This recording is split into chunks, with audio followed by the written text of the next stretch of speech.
Next up on the docket is Brett Dolan. Brett, what's up, buddy? How we doing, guys? Are we holding down the fort in Phil's absence? Hey, you know when it's like the substitute teachers in here, so we're all over the map today. It's hard work, but somebody had to do it. Right. There's no doubt. I guess we'll just start with kind of the last question we've been talking about. Just kind of, the Malone guy that just got fired in Denver, and then we were kind of going back to, the Luka trade. As far as the only thing I could think of was Lou Alcindor, Kareem, and when he went from Milwaukee to L.A. And here's what I'm saying. I just wanted to get if you got somebody for me. Who is a player in the NBA like in their prime? And I don't mean like a villain because Luka's not but a player in their prime that gets traded away. I just can't really remember in the last 20 years this happening.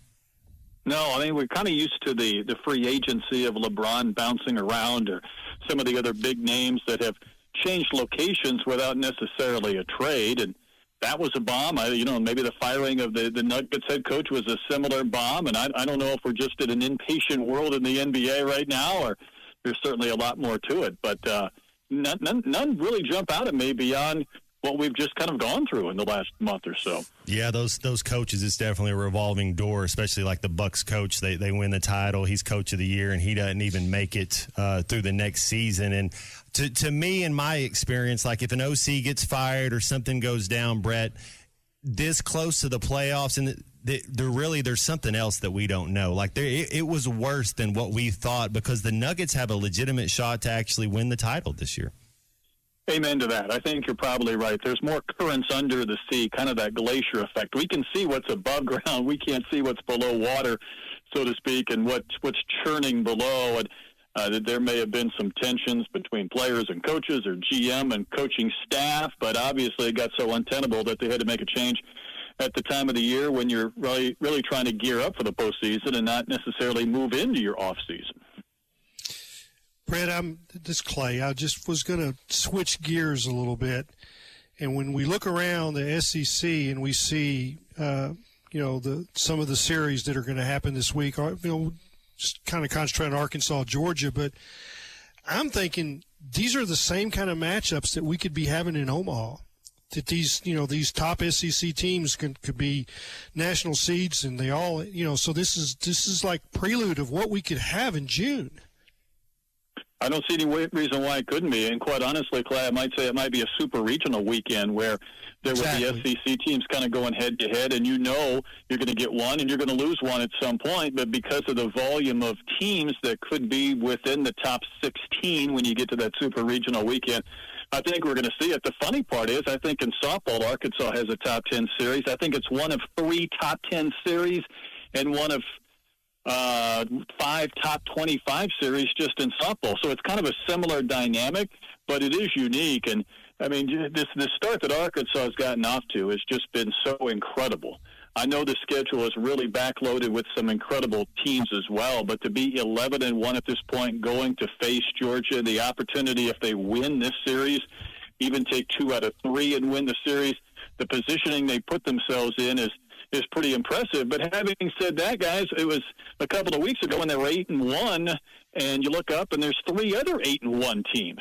So there hasn't been a ton of separation. Obviously, a little bit of that will take place just because they're going head-to-head over the next month, which is going to be fascinating to watch.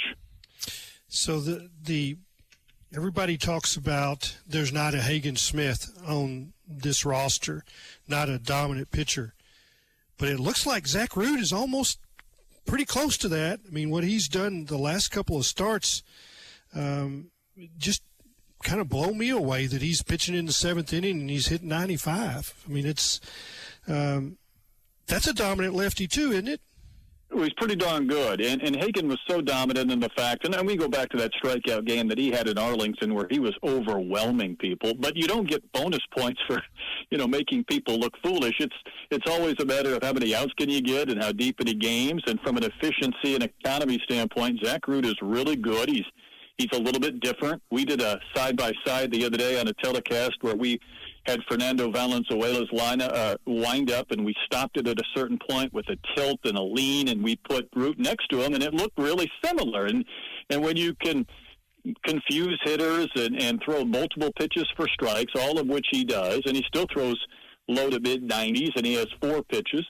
He's really good, and I think he's part, Clay, of overall a staff that is really good. And whether or not there's a weekend where maybe Beidelshees isn't perfect or Gackel isn't outstanding, they still have a way of being able to kind of navigate the course of a weekend, and their defense has been phenomenal behind these pitchers, and the offense has been so good it's covered up a few of the games that they haven't pitched well. So all in all, it's been fun, but I'm with you. I think Zach is probably the headliner of that rotation, and then there's a number of really good guys on the back end of that bullpen that Matt Hobbs has the ability to use and mix and match as he chooses, which is it's not an abundance of riches per se, because I know there's other teams that have really good staffs, but my goodness, there are a lot of weapons to compete in this really tough conference. Yeah, I mean, I think that, we've had a lot of headlines with Cam Kozel in the last 3 weeks, but Charles Davalon is like a freak of nature to me. I mean, it's a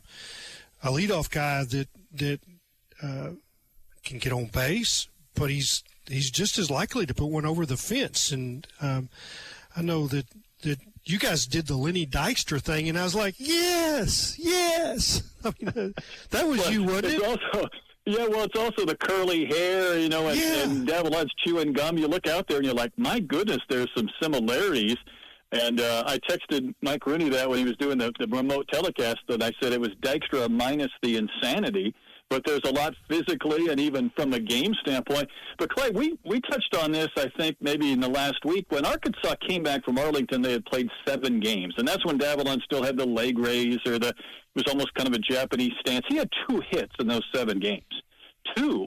And now he went through a stretch where he was averaging 2 hits a game over the course of basically 25 games. He had 50-plus hits, which is unheard of. But then to have more homers than strikeouts, I think he has 3 more homers than he does strikeouts. And that's fascinating. And when you put that ahead of a Vahiva Aloy, or in front of Cahillo and Vahiva and Maxwell and the guys that are batting in that lineup with Kozel as well, there's so many stories to tell, and there's so many guys really putting up crazy years that I almost feel bad, because if it was just one guy like Hops, we could focus on it.